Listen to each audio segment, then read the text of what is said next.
వస్తారు. జనన మరణములు నక్షత్రాన్ని బట్టి ఉంటాయి. ఏ నక్షత్రంలో పుట్టాడో దాన్ని బట్టి గ్రహాలు జాతకంలో తిరుగుతూ ఉంటాయి. తిరుగుతున్నప్పుడు శుభాశుభముల యొక్క ఫలితములు ఇస్తాయి.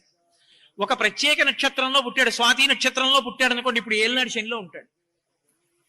కాబట్టి అప్పుడు కించిత్ కష్టం ఉంటుంది. మరి ఏలినాటి శని వచ్చినప్పుడు, ఇప్పుడు నా కొడుకు ఏలినాటి శనిలో ఉన్నాడు అనుకోండి, ఈశ్వరా వాడిని ఎక్కువ కష్టపెట్టకు, వాడిని రక్షించు అని నేను అడగాలి.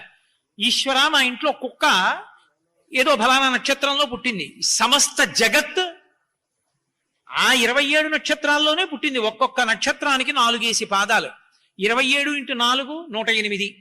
108 నక్షత్ర పాదాల్లో జగత్తులో ఏ ప్రాణి పుట్టినా ఆ ప్రాణులన్నీ సుఖముగా ఉండుగాక. మా ప్రసాదం తిన్న వాళ్లే బాగుండాలని అడగడం మన సంస్కారంలో ఉండదు. 108 నక్షత్ర పాదముల యందు పుట్టిన సమస్త ప్రాణిజాతము కూడా సంతోషముగా ఉండుగాక. 108 నామాలతో పూజ, 108 పువ్వులు. కాదండి నాకు 108 చెప్తే తృప్తి లేదండి, ఎన్నో చెప్పాలనుంది. సహస్రం అంటే సంస్కృతంలో 1000 కాదు, అనంతం. ఎన్నో చెప్పేశాడని, ఇంకా ఎన్నో చెప్పేయాలంటే సహస్రం అంటారు.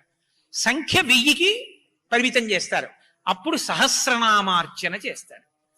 అంతేకాని ఆవలిస్తూ కూర్చుని సహస్రనామార్చన చేస్తే తంతు. ఉత్సాహంగా చేస్తేనే సహస్రనామార్చన చెయ్యాలి. ఆవలింతలు వస్తున్నాయన్న వాడికి 3 నామాలు చాలు. శ్రీరామ రామ రామేతి రమే రామే మనోరమే సహస్రనామ తత్తుల్యం రామనామ వరాననే. అంటే నా ఉద్దేశం ఆవలింతలు వచ్చేవాడి కోసమని కాదు. శ్రీరామ శ్రీరామ శ్రీరామ. ఎప్పుడు నువ్వు చాలా ముఖ్య కార్యంలో ఉండి ఆ రోజున అనుకోకుండా నిద్ర లేచి పూజకెడుతుంటే ఏదో ముఖ్యమైన కార్యం వచ్చేసింది, బయలుదేరిపోయి వెళ్ళిపోవాలంతే. ఇప్పుడు అలా బయలుదేరిపోవాలి, పూజ పూర్తిగా చేయడానికి అవకాశం లేదు. అప్పుడు ఇన్ని నామాలు చెప్పడం మానేసి శ్రీరామ శ్రీరామ శ్రీరామ అన్నాడు, అయిపోయింది పూజ. సహస్రనామాలతో పూజ చేసినట్టు. ఎందుకని? ఎప్పుడు నేను చెప్పింది సమయం తగినంత లేకపోతే, అంతేకాని నిద్ర 8ంటికి లేచి సమయం లేదనకూడదు. పూజ చేసుకునే వేళని కుదించవలసి వస్తే, అనుకోని పని తగిలి, అప్పుడు రామ రామ రామ అంటే చాలు 1000 నామాలు. ఎలా? అక్షరాల్ని అంకెల్లోకి మారుస్తారు సంస్కృతంలో. రా అంటే 2, మా అంటే 5. రామ రామ రామ 2 × 5 × 2 × 5 × 2 × 5. 2 5 10, 10 2 20, 25 100, 100 2 200, 205 1000. సహస్రనామ తత్తుల్యం రామనామ వరాననే. కాబట్టి రామ రామ రామ అంటే 1000 నామాలు చెప్పినట్టే. కాబట్టి ఇప్పుడు నామములతో పూజ చేసినప్పుడు పుష్పములను వాడడానికి కారణం, ఈశ్వరా మీరు మాకు చెవులు ఇచ్చారు, ఈ చెవులకు వినికిడి శక్తిని ఇచ్చారు. ఆ వినికిడి శక్తిని ఇచ్చిన కారణం చేత నేను ఎన్ని విషయాలు తెలుసుకుంటున్నానో, వాటి వలన నేను ఎంత మార్పు చెంది దగ్గరగా జరగగలుగుతున్నానో ఈశ్వరునకు కృతజ్ఞతగా మీ పాదముల యందు పుష్పములను సమర్పించుచున్నాను. నమః, నాది కాదు నీది. ఇది పంచసంఖ్యోపచారిణి అయినటువంటి అమ్మవారికి ఇచ్చేటటువంటి ఉపచారములతో పువ్వులతో పూజ చేయడానికి కారణం. ఇప్పుడు గంధ పుష్ప ధూప దీప నైవేద్యం. ఆఖరి ఉపచారం 5వ ఉపచారం నైవేద్యం. నైవేద్యం అన్న మాటకు అర్థం ఏమిటంటే, ఈశ్వర తినండి అని పరమ ప్రీతితో పదార్థాన్ని అక్కడ ఉంచి పెట్టడం. మీరు ఇంత కృతజ్ఞతాభావంతో, ఇంత పరిపూర్ణమైన హృదయంతో, ఇంత సత్వగుణంతో పూజ చేస్తున్నప్పుడు మనసులో ఉద్వేగం ఉండే అవకాశం ఉంటుందా? ఉండదు. కాబట్టి రజోగుణ తమోగుణ భూయిష్టమైన పదార్థములు, ఉచ్ఛిష్టములు నైవేద్యముగా ఇవ్వకూడదు. ఉచ్ఛిష్టం అంటే ఆ పదార్థాన్ని ఇంతకు ముందు ఎవరైనా తిని విడిచిపెట్టారనుకోండి, అది ఉచ్ఛిష్టం అంటారు. ఉదాహరణకి ఏదో బయట మిఠాయి దుకాణం ఒకటి ఉంది, కోవా బిళ్ళలు అమ్ముతున్నాడు. ఎవరికో 1/2 కిలో కోవా బిళ్ళలు అమ్మాడు. మీరక్కడ 1/2 కిలో కోవా బిళ్ళలు అట్టుకొచ్చి ఈశ్వరుడికి ఇవ్వకూడదు. మీరు ఉచ్ఛిష్టం ఇచ్చారని గుర్తు. వండిన పదార్థంలో కొంత తినగా మిగిలినది నైవేద్యానికి పట్టుకొస్తే ఉచ్ఛిష్టము నైవేద్యము చేసినట్టు. అప్పుడు అక్కడ జరుగుతున్నది ఉపచారం కాదు, అపచారం, తంతు, పూజ కాదది. అందుకే నైవేద్యాన్ని వండుతారు దేవాలయంలోనే వండి బట్ట కప్పి తీసుకొచ్చి ఘంటానాదం చేస్తూ నైవేద్యం పెట్టి ప్రసాదం అని భక్తులకు ఇస్తారు. అది వైదిక మార్గం, అది కారణం. నువ్వు ఏం పెట్టు, ఎంత పెట్టావన్నదంత సంబంధం లేదు, పండు పెట్టు. రోజు ఇంట్లో పెట్టవలసింది మాత్రం ఏది పెట్టినా బెల్లం ముక్క పెట్టాలి. ఎందుకని అంటే బెల్లం ముక్క ఒక్కదానికే లోకంలో నిలవదోషం లేదు. నిన్న వండింది అన్న దోషం కానీ నిలవబెట్టి తెచ్చింది అన్న కానీ దోషం కానీ ఉండదు. బెల్లం ముక్క కలిపి నైవేద్యం పెట్టాలి. అందుకే ఈశ్వరుడికి నివేదన చేసే పదార్థాలు బెల్లంతో వండుతారు తప్ప పంచదారతో వండరు, అది కారణం. కాబట్టి అలా ఇప్పుడు నివేదన చేసావు, ఈశ్వరుడు తింటాడా? నిజంగా ఈశ్వరుడు తినేశాడు అనుకోండి, పెడతామా నైవేద్యాలు? పెట్టాం. ఈశ్వరుడు తినే మార్గం ఒకటి ఉంటుంది, చూపుల చేత తినే మార్గం ఒకటి ఉంటుంది. చూపులతో తినడం అంటే మీరు అలా ఏదో పట్టుకొస్తున్నారు అనుకోండి, నేను ఆబగా దాని వంక చూశాను అనుకోండి, అంటే చూపులతో కొంత తినేశానని గుర్తు. ఈశ్వరుడికి నైవేద్యం పెట్టేటప్పుడు మనం సాత్వికమైన పదార్థమే పెట్టాలి. సమోసాలు పెట్టకూడదండి, మసాలా దోశలు పెట్టకూడదండి అంటే పెట్టకూడదు. నువ్వు సత్వగుణంతో పూజ చేస్తున్నావు కాబట్టి సాత్విక పదార్థమే నైవేద్యం పెట్టాలి. ఈ నాలుక మీద ఎన్ని రుచులు అనుభవిస్తున్నావు! ఒక్క తీపిలోనే ఎన్ని రకాల తీపులున్నాయి. ఓటి మిఠాయి లడ్డు, ఓటి బూందీ లడ్డు, ఏదో ఇంకోటి ఇంకోటి ఇంకోటి రకరకాల తీపులు తింటున్నావా? కొత్త ఆవకాయ వచ్చిందంటే, కొత్త మామిడికాయ వచ్చిందంటే వెండి కంచం తాకట్టు పెట్టైనా ఊరగాయలు పెట్టుకు తింటున్నావా? ఇన్ని రకాల పదార్థాలు తిని తృప్తి పొందుతున్నావంటే, రోజు అన్ని వండుకు తింటున్నావంటే నాలుగు ఇవ్వబట్టి కదూ ఈశ్వరుడు, దాని మీద రసాంకురములను పెట్టబట్టి కదూ. కాబట్టి ఈశ్వర మీకు నేను కృతజ్ఞతనావిష్కరిస్తున్నాను. నైవేద్యం, నైవేద్యమునందు భక్తితో చేస్తున్నాడు. నైవేద్యం అనేమిటి గుర్తు? నైవేద్య మంత్రాన్ని మనసుతో అనుసంధానం చెయ్యాలి. ఏమనుంది? 5 మాటలు వ్యాహృతులు ఇస్తారు, 5 మాటలు నోట్లో వేసుకుంటారు, అంటే యజ్ఞం చేసినట్టు. పుచ్చుకోండి, ప్రాణాయ స్వాహ, అపానాయ స్వాహ అని 5 మాటలు చూపించాడు. భావనలో ఎలా ఉండాలి? అది నివేదన అన్న మాటకు అర్థం. నైవేద్యము నివేదనము. నివేదనము అంటే కలెక్టర్ గారికి నివేదించామండి అంటారు. నివేదన అంటే చెప్పుకొనుట. ఏమిటి చూస్తున్నావు, ఏమిటి ఆయనకి చెప్పుకుంటున్నావు అంటే, గబగబా తినకండి ఈశ్వరా. భర్త గబగబా తినేస్తున్నాడు అనుకోండి, భార్య ఏమంటుంది? అలా గబగబా తినకండి, వెక్కిళ్ళు వస్తాయి, మెల్లిగా తినండి. ఎందుకంత తొందరగా తింటారు? మెల్లిగా తినండి, కాసిన మంచినీళ్ళు తాగండి మధ్యలో అంటుందా? అందా? ప్రేమ ఉన్న భార్య భర్తతో ఆ మాట అంటున్నప్పుడు మీరు భగవంతుడితో అనొద్దు, తొందరగా తినకండి ఈశ్వరా, మెల్లిగా తినండి. మధ్యే మధ్యే పానీయం సమర్పయామి, మధ్య మధ్యలో కాసిన నీళ్లు తాగండి. తీసుకున్నారా? అంటే ఆయన మధ్యలో నీళ్లు తాగాడంటే ఇంకా తింటాడా? తింటాడు. అసలు ఆ అవకాశం నువ్వు ఇచ్చావా? వెంటనే హస్త వృక్షాలయం, పాల వృక్షాలయం, దాచమని అయిపోయిందంటే నైవేద్యం. ఇంకా ఆయన ఏం తింటాడు? అదో తంతు. మధ్యే మధ్యే పానీయం సమర్పయామి అని నీళ్లు విడిచిపెట్టాక ఆయన మళ్ళీ తింటున్నాడు. కాస్త కళ్ళు మూసుకుని ఆ పదార్థాన్ని ఆయన నోట్లో వేసుకుని సంతోషించాడని భావించాలి. అప్పుడు ఉత్తరాపోసనం సమర్పయామి, మళ్ళీ కడుపు నిండా తాగండి నీళ్లు. చేతికి చక్ర పొంగల్ అంటుకుంది కదూ, కడుక్కోండి. హస్తౌ ప్రక్షాళయామి, నీళ్లు పోశారు.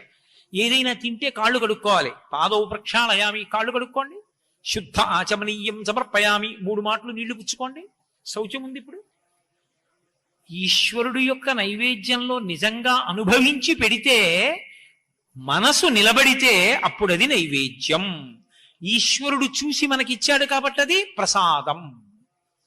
ప్రసాదం తీసుకుంటే ఏమవుతుంది అంటే, ప్రసాదాన్ని లోపలికి పుచ్చుకుంటే మనం తిన్న ఏ పదార్థంలోనైనా సరే 6వ వంతు మనస్సుగా మారుతుంది. ఈశ్వర ప్రసాదాన్ని కళ్ళకద్దుకుని నోట్లోకి పుచ్చుకుంటే 6వ వంతు మనస్సు అవుతుంది. మనస్సు సంకల్ప వికల్ప సంఘాతము. అప్పటి వరకు ఏదో సమస్య ఉంది, పరిష్కారం దొరకట్లేదు. భగవత్ ప్రసాదాన్ని నోట్లో వేసుకున్నాడు, 6వ వంతు మనసు అయింది. ఇప్పుడు అరే నేను ఇంత తిరుగుతున్నాను ఎందుకురా? అక్కర్లేదు, మన పక్కింట్లో ఆయన్ని అడిగితే అయిపోతుంది కదా. పక్కింటి ఆయన్ని అడిగాడు, ఏమండి మీ అమ్మాయిని మా కోడలు చేసుకుంటాం అన్నాడు. అయ్యా మీరు అడగలేదని బాగుండదని ఊరుకున్నానండి, ఎప్పటి నుంచో నాకు కోరిక ఉంది మీ అబ్బాయికి ఇద్దామని, తప్పకుండా చేసుకుందాం అన్నాడు. ఇప్పటిదాకా కోడల కోసం ఊళ్ళన్నీ తిరిగి వచ్చాడు, పక్కనే ఉంది కోడలు. ఎప్పుడు అర్థమైంది? భగవత్ ప్రసాదం 6వ వంతు మనసు అయితే పక్కనే కోడలు ఉందని తెలిసి వచ్చింది. అందుకని ప్రసాదాన్ని కళ్ళకద్దుకు నోట్లో వేసుకుంటారు. ప్రసాదం మాకు వద్దంటే ఏమీ అవదు, ఈశ్వరుడి యొక్క కటాక్షము లభించదు. అందుకే సత్యనారాయణ స్వామి వరస కథలో ప్రసాదం అక్కర్లేదంటే పడవలు వెలిగిపోతాయి, ప్రసాదం జరగకపోతే పడవలు ముంచేసి శాడిస్తే భగవంతుడు కాదు. ఈశ్వర ప్రసాదమును తిరస్కరిస్తే ఈశ్వరుని యొక్క అనుగ్రహమును తిరస్కరించినట్టు. ఈశ్వరానుగ్రహం తిరస్కరిస్తే వేలబట్టున వర్షాలు ఎందుకు పడతాయి లోకంలో? ఎందుకు సంతోషంగా ఉండడం కుదురుతుంది? కాబట్టి ఈశ్వర ప్రసాదం అనగా ఈశ్వరుని యొక్క అనుగ్రహము, అది నివేదన చేత సిద్ధిస్తుంది.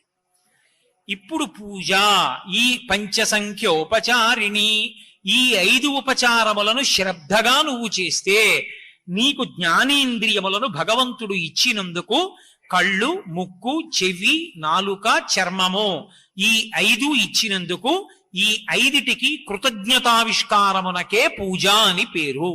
మరి మిగిలిన ఉపచారాలు ఎందుకు? ఎన్నో చేస్తున్నాం కదా, ఏదో ఛత్రం ధారయామి, చామరం విజయామి, నృత్యం దర్శయామి, గీతం శ్రావయామి, వాద్యం ఘోషయామి, ఆందోళికాన్ సమర్పయామి, దర్పణం దర్శయామి. ఇవన్నీ ఎందుకు ఉపచారాలు? అంటే నీకు 5 ఆయన ఇచ్చింది? కారిచ్చాడా? కారుకు కావలసిన ఇనుము భూమిలోంచి ఇచ్చాడా? కారు వెళ్ళడానికి పెట్రోల్ ఇచ్చాడా? ఎండలో విడుతుంటే దాంట్లో ఏసీ ఇచ్చాడా? అందులో కూడా నేనేదో చూడాలంటే టీవీ ఇచ్చాడా? ఎక్కడున్నా భార్యాబిడ్డలతో మాట్లాడాలంటే ఓ సెల్ ఫోన్ ఇచ్చాడా? ఆఖరికి 2 చక్రాల వాహనం మీద పెడుతూ కూడా మాట్లాడి వాడు యమపాశంలో ఎదుటివాడి మీద పడిపోతాడు, కింద పడిపోతాడు. యుక్తాయుక్త విచక్షణకి బుద్ధిస్తే పక్కన పెట్టి వాడుకుంటున్నావా? ఇన్నిటినీ ఈశ్వరుడు ఇచ్చాడు. ఇల్లు ఇచ్చాడా? ఇంట్లో గదులు ఇచ్చాడా? గదుల్లో బల్లలు ఇచ్చాడా? కుర్చీలు ఇచ్చాడా? ఓపిక ఇచ్చాడా? ఆరోగ్యం ఇచ్చాడా? వాక్ ఇచ్చాడా? తింటే జీర్ణమయ్యే శక్తి ఇచ్చాడా? తెల్లవారేటప్పటికి మిగిలిన పిప్పి బయటికి వెళ్ళడానికి సంవరణీకంఠనములు సడలిపోయేటట్టు చేస్తున్నాడా? మరి వీటికన్నిటికీ ప్రత్యుపకారం ఇదిగో ఈ ఉపచారాలన్నీ. అందుకని ఆవిడ చతుశ్చోపచారాఢ్య 64 ఉపచారాలు చేస్తారు. నీకు సంతోషం ఉంటే ఆయన చేసిన మేలు తలుచుకుంటే ఎన్ని ఉపచారములైనా చేసి కృతజ్ఞతను ఆవిష్కరిస్తారు. అందుకే పూజ అంటే పరవశ స్థితి. పరమ పరవశంతో భగవంతుడు చేసినటువంటి ఉపకారములను స్మరించి ఆయనకి కృతజ్ఞతను ఆవిష్కరించుట. అంతేకాని దీపం ఇటు తిప్పనా అండి, దీపం అటు తిప్పనా అండి, అగరవత్తులు 2 వెలిగించాలా అండి, 1 వెలిగించాలా అండి, ఏది చేసినా ముందసలు లోపలి భావన తెలుసుకో. అది తెలుసుకోనంతసేపు తంతు, తెలుసుకుంటే పూజ. ఈ పూజ ఏమవుతుంది? ఒక స్థాయికి వెళ్ళేటప్పటికే మానసికం అయిపోతుంది. అది పై స్థాయి అంటారు. అంటే అప్పుడు ఉపకరణములు అక్కర్లేదు దగ్గర.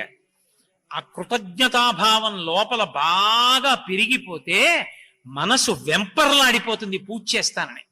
ఆ వెంపర్లాడిపోయినప్పుడు ఎలా ఉంటుందో, ఎలా చేస్తుందో శంకరాచార్యుల వారు చెప్పారు. రత్నైకల్పితమానసం హిమజలై స్నానంచ దివ్యాంబరం నానారత్న విభూషితం మృగమదామోదాంకితం చందనం జాజీ చంపక బిల్వపత్ర రచితం పుష్పంచ ధూపం తథా దీపం దేవదయా నిధే పశుపతే హృత్కల్పితం కృత్యతాం. ఈశ్వర, హృత్కల్పితం నా మనసు చేత సృష్టించి ఇస్తున్నాను. కళ్ళు మూసుకు కూర్చుంటాడు. కళ్ళు మూసుకు కూర్చుంటే కాశీపట్టణానికి వెళ్ళిపోతాడు. కాశీపట్టణంలో అంతరాలయంలోకి వెళ్ళిపోయి తాను పద్మాసనం వేసి కూర్చుంటే భార్య తన కుడి చేతి వైపు నిలబడి ఆవు పాలతో కూడుకున్నటువంటి బంగారు పాత్రని చేతికిస్తే ఆ పాత్ర తీసి శివలింగం మీద పోస్తుంటే దోమతెరలా పాలన్నీ శివలింగం నుంచి జారిపోతుంటే నమస్తే అస్తు భగవన్ విశ్వేశ్వరాయ మహాదేవాయ త్రయంబకాయ త్రిపురాంతకాయ త్రికాగ్నికాలాయ కాలాగ్నిరుద్రాయ నీలకంఠాయ మృత్యుంజయాయ సర్వేశ్వరాయ సదా అని ఆ మంత్రం చెప్తూ ఈశ్వరుడికి పాలతో అభిషేకం చేసేశాడు. తెల్లగా పాలు జిగురుగా పట్టుకుని ఉన్నాయి. ఇప్పుడు మళ్ళీ ఇలా అన్నాడు. భార్య బంగారు చెంబుతో శుద్ధ జలం ఇచ్చింది. ఆ నీళ్లు పోశాడు. శివలింగం అంతా కడిగినట్టు అయిపోయింది. ఇప్పుడు ఇలా చేయి పెట్టాడు. పెరుగిచ్చింది. పెరుగు ఎత్తి పోస్తే బిళ్ళలు బిళ్ళలుగా పడి మీద తూలుతుంది. చెంబు కింది వరకు దింపాలి అభిషేకం చేసేటప్పుడు. దింపి పోస్తే మీదకి తూలకుండా శివలింగం అంతా అలదుకుంటుంది. ఇప్పుడు మళ్ళీ శుద్ధ జలం చేశాడు. ఆ పెరుగు బిళ్ళలు దిగిపోయి తేనె తీసుకున్నాడు. అభిషేకం చేస్తున్నాడు. ఎర్రగా ఏదో ఆ బట్టలోంచి పైకి కనపడేటటువంటి సన్నటి నేతనీసినటువంటి బట్ట ఎలా ఉంటుందో తేనె అలా జారిపోతోంది. ఇప్పుడు మళ్ళీ శుద్ధ జలం పోశాడు. జిగురు జిగురుగా పట్టీలు పట్టీలుగా కిందకి దిగుతుంది తేనె. ఆ దిగిపోయినటువంటి స్థితి చూశాడు.